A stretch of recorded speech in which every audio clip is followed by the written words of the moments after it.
If self-compassion does not include yourself, it's incomplete. That's what Buddha said. Now, I have a question for all of you. When was the last time you did something beautiful for yourself, just as you would do for a loved one, for your partner, for your parents, for your children? That's okay. You don't have to answer right now. According to a study made by Harvard, self-compassion reduces the levels of stress and anxiety, and it also helps you to overcome stressful events in a more resilient way. In my speech, I want to let my audience know that we have to care about ourselves, because what we have inside is what we give to the world.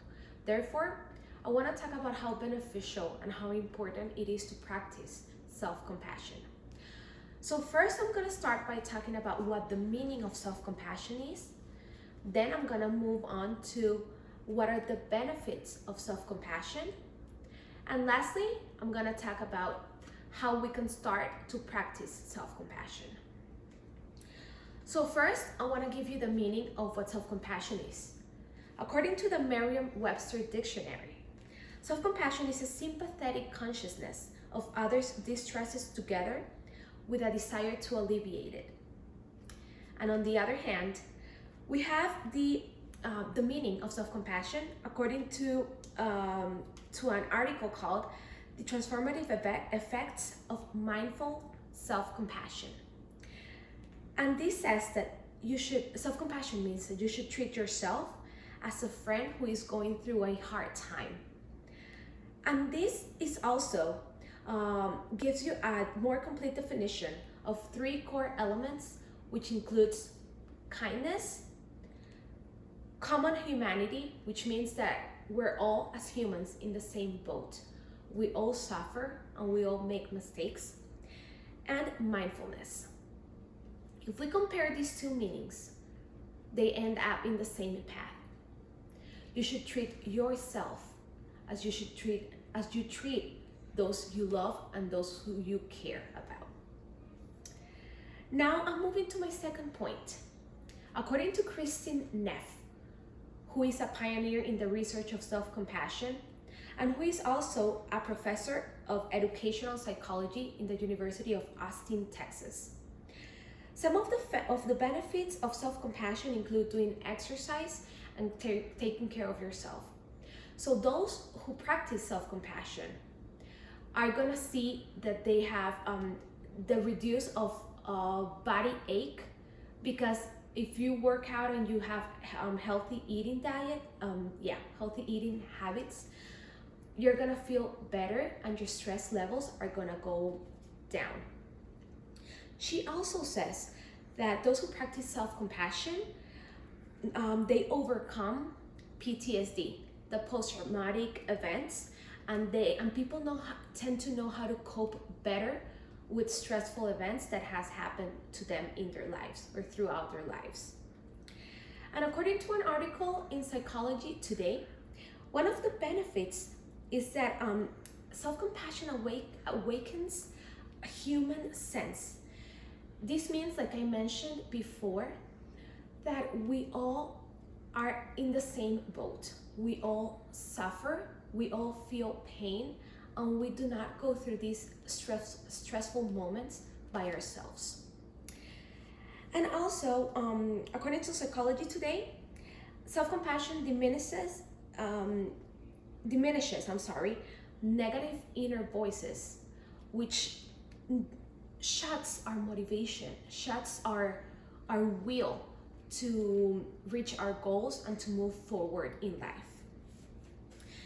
Now I'm gonna move to my third, and I believe it's one of the most important ones, and it's how can we practice self-compassion? So according to Professor Christopher Gerber, first we can start by writing a letter. So what we can do is whatever moment that is causing you stress right now, write a letter to yourself, not being judgmental, but rather being compassionate, understanding and love, and showing love to yourself.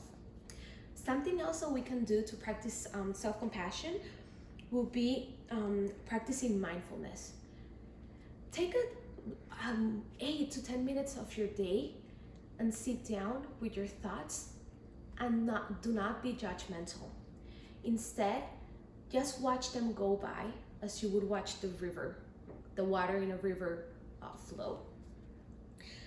Now, what I do to practice self-compassion is exercise.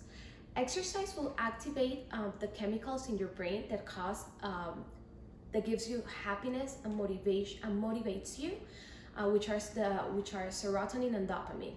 And you don't need to spend a whole 3 hours daily in the gym.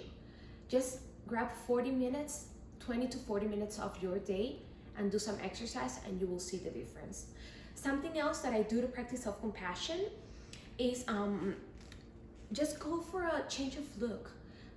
Go for a haircut. Change your hair color. Something that you feel that you're showing love to yourself. Now, with this being said, first, I want to say that you should set yourself as a priority, because we need to achieve that higher goal where humans deserve to be. Also, if you practice self-compassion, that's what you're gonna give the world. You're gonna give more kindness, more empathy, and that's what the world is lacking right now. And in my speech today, we talked about what self-compassion means, what are their benefits, and how can we practice self-compassion. And that's what I want to leave you with. Lastly, I have this thought. According to a study, this study shows that women in the United States practice less self-compassion than men do. And this might be because as women, the society gives us the role of nurturing and doing self-sacrifices for others, but we don't do them for ourselves. So in my speech today, I want to invite all of you to start practicing self-compassion, because that's what the world is lacking right now.